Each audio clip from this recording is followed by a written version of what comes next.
The thunder cracked like a whip across the sky. The pregnant mare stood frozen in the open pasture, rain hammering her back. She did not move toward the barn. She did not even turn her head.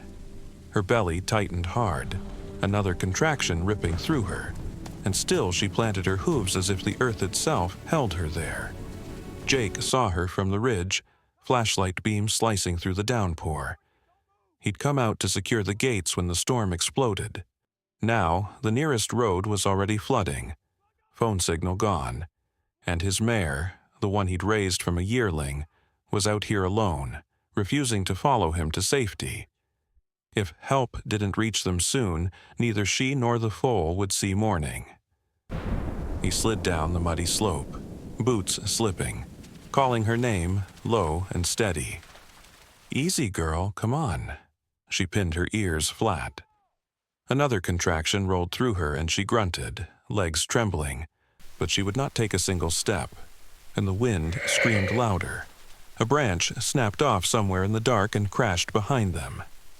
Jake reached for her halter. She jerked away, eyes white with pain, nearly pulling him off his feet. He hesitated. Run back for rope and risk leaving her here? Or stay and watch the water rise around her ankles? The rain turned colder, stinging like needles. Lightning split the sky again, showing him how low her head had dropped.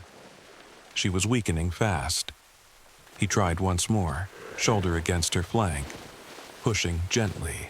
She braced harder, muscles locked. A fresh contraction hit and she swayed, knees buckling for a second before she caught herself. Jake felt the panic rise in his own chest. If she went down now, in this mud, they'd both drown before the foal ever drew breath. He backed off, breathing hard. The truck was too far to drive through the wash. No blankets, no vet, no time. The mare's breathing grew shallow, ragged. She refused to leave the exact spot where labor had begun, as if some instinct told her this was the only place safe enough for her baby. Jake stood in the deluge, water streaming off his hat, and made the choice. He would not leave her. He ran to the truck, grabbed the old tarp and 2 fence posts, then fought his way back. The wind tried to tear the tarp from his hands. He wedged the posts into the mud, stretched the canvas over her back like a pitiful roof. It flapped wildly, but it was something. The mare didn't move. She simply endured. Eyes half closed now, trusting nothing but the ground beneath her. Another contraction, longer this time. She groaned, deep and raw. Jake knelt beside her, hand on her shoulder, feeling the life fighting inside. "I'm right here," he whispered. "I'm not going anywhere." The water crept higher, licking at her hooves.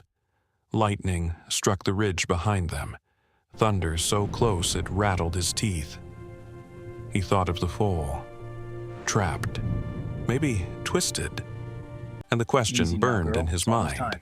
What if no one had come? All right, I'm right here behind you. Then, in the middle of the roar, something shifted. The mare lifted her head a fraction. She looked straight at him, ears flicking forward for the first time all night. It wasn't surrender. It was permission. Jake moved carefully behind her. The foal was coming. One tiny hoof appeared, then another. Perfect position. The mare pushed once, twice, and the wet bundle slid into the mud under the flapping tarp. Jake cleared the membrane fast, rubbed the foal's ribs. It gasped, coughed, and let out a thin, brave whinny. The mare turned, exhausted but fierce, and began licking her baby clean. She let Jake stay close enough to help dry the little chestnut colt with the edge of his soaked coat. The storm still raged, but the 3 of them were together under that ridiculous tarp, breathing the same wet air. Hours later, when the rain finally eased, Jake coaxed her the last 50 yards to the barn. She walked slowly, the colt wobbling at her side on shaky legs. She never looked back at the place where she had refused to move. 3 months passed. Spring grass pushed up green and sweet. Jake stood at the fence one quiet evening, coffee in hand, watching the pasture. The mare grazed nearby, her colt, now bold and fast, chasing butterflies. She lifted her head. For a long moment she studied him across the wire. Then she walked straight over, colt trotting behind. She pressed her forehead against his chest the way she used to when she was young. The colt nudged Jake's elbow, curious and unafraid. No one else would ever know what happened that night, but the mare remembered. And every time Jake stepped into the barn now, she nickered softly before he even reached her stall. He ran his hand down her neck, feeling the warmth there, the steady heartbeat. Some storms take everything. That one gave him back a family. And in the quiet that always follows the worst of the weather, that was enough.